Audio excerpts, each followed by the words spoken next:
guys, how's it going? TechFlix here. In today's video, I'm going to be going through whether or not the iPhone 6s is still a good device in 2020. So without further ado, let's begin.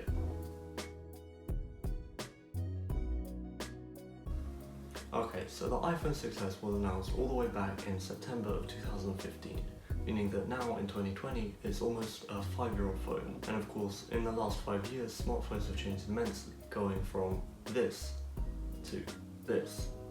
Big difference, right? But since Apple still supports the iPhone 6s with iOS updates, I thought it'd be a cool idea to go and compare it to today's standards of a smartphone and see whether or not you could actually justify getting this device or using this device. So first off, let's start with the design. The iPhone 6s being an older device means that it has thick bezels at the top and bottom, and it doesn't have as much of a premium design with a glass back. But I think personally that the matte aluminium body that it has is much better, as it means that you can get a lighter phone as well as a thinner phone. And that's one thing that I prefer, especially when you compare it to iPhone 10 or newer, with the stainless steel around the side and the glass back. On the back there is a tiny circular camera, which still gives it a slight camera bump, but not as much as on newer iPhones. And although there are antenna bands on the back, which some people may think look ugly, I personally don't think there is anything wrong with it, as most people are going to put a case on their phone anyway. However, I'm not a fan of the white bezels on the front, and I don't like the way that it makes the screen have a black outline all the way around it. It just makes it look uglier than it should be. And of course on the front you do get the legendary home button, and this one, unlike on the iPhone 7 and newer, actually clicks. So much better than on the newer devices which vibrate. Next, let's get into that display. It's a 4.7-inch display with a 1080p resolution on an LCD panel, and in all honesty, you could probably live with it. Although it seems small, everything is reachable, especially with my long fingers. And even if you have got tiny fingers, there is a reachability function. The viewing angles aren't bad, and it has got 500 nits of brightness, meaning that in direct sunlight you can see the display. And also, although Apple kind of tried to kill the feature with iOS 13, the screen still has 3D touch capability, even though it's basically turned off with software. It's a shame, as this was kind of the main feature for the iPhone 6s. When they announced it, they were kind of bragging about how they managed to make it pressure sensitive, but yeah, overall it's definitely not a fancy display, but it's tolerable to use, and there isn't really anything wrong with it, to be honest. The only thing that I would say is that it kind of looks outdated when compared to the bright, vibrant OLED displays on newer iPhones. Okay, but how does it actually perform? The iPhone 6s has got the A9 chip inside of it, and again, it's great, but certainly not the best.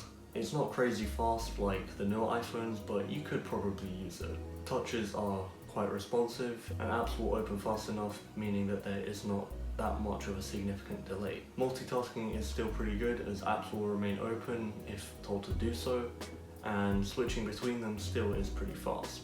And although it has only got 2GB of RAM, like most Apple devices, the software being optimized to the hardware means that it still seems quite snappy, even though this is an old device.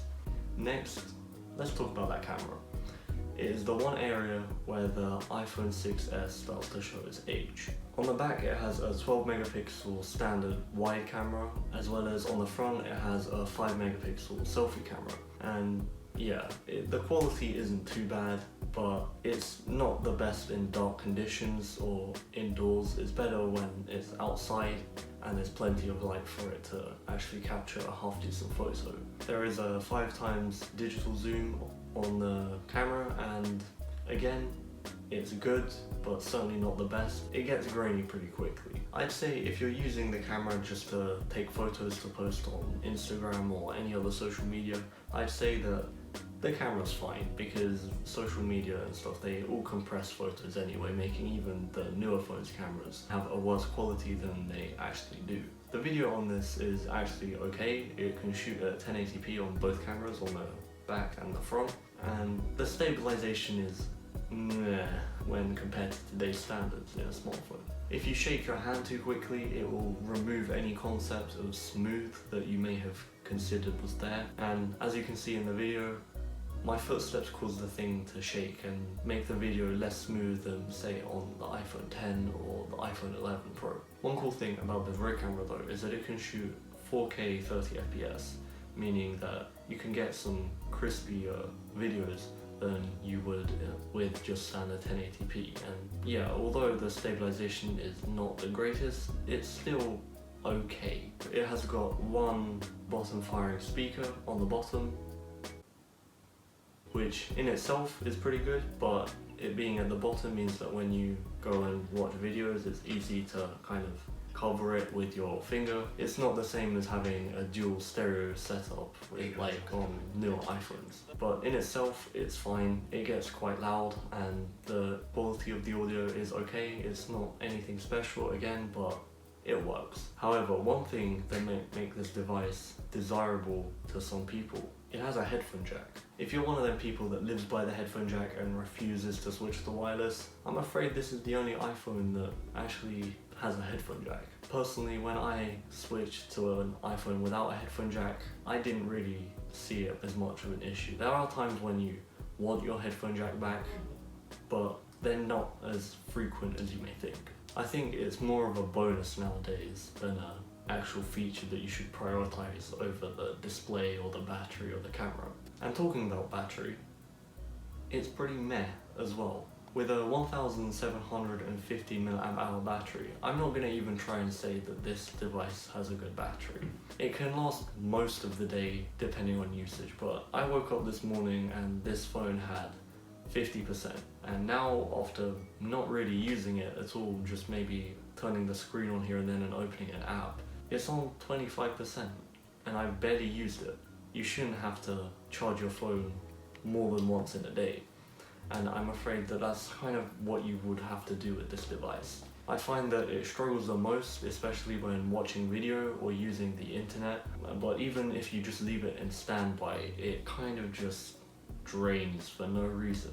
However, one thing that is good about having an older device is that a battery replacement is pretty cheap. Here in the UK, I'm pretty sure you can get a battery replacement for like £20, which is not much at all. And there's no fancy water resistant adhesive in it either, so you could probably even take the screen off and replace it yourself, do a jerry-rig everything, so to say. So in conclusion, is the iPhone 6s still worth it in 2020? Well, if you're looking for a cheap iPhone that can do the job, do calls, do iMessage, do everything, then you could probably justify getting this if like you really cannot spend any money. But everything about this device is kind of meh, as I've mentioned many times in this video. I recommend getting something maybe like the iPhone SE, which is almost identical in design.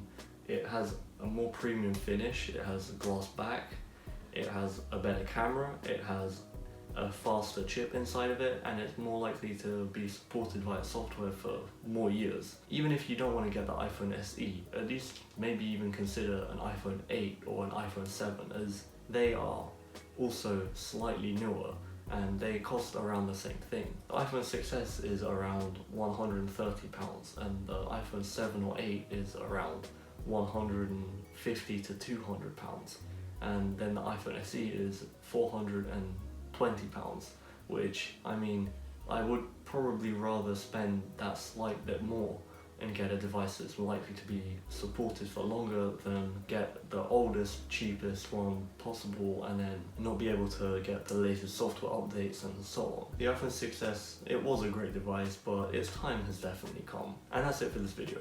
Be sure to comment down below if you have an iPhone 6s, if you use the iPhone 6s, comment your thoughts on it. It would be interesting to see what you think about it. As always, thank you for watching.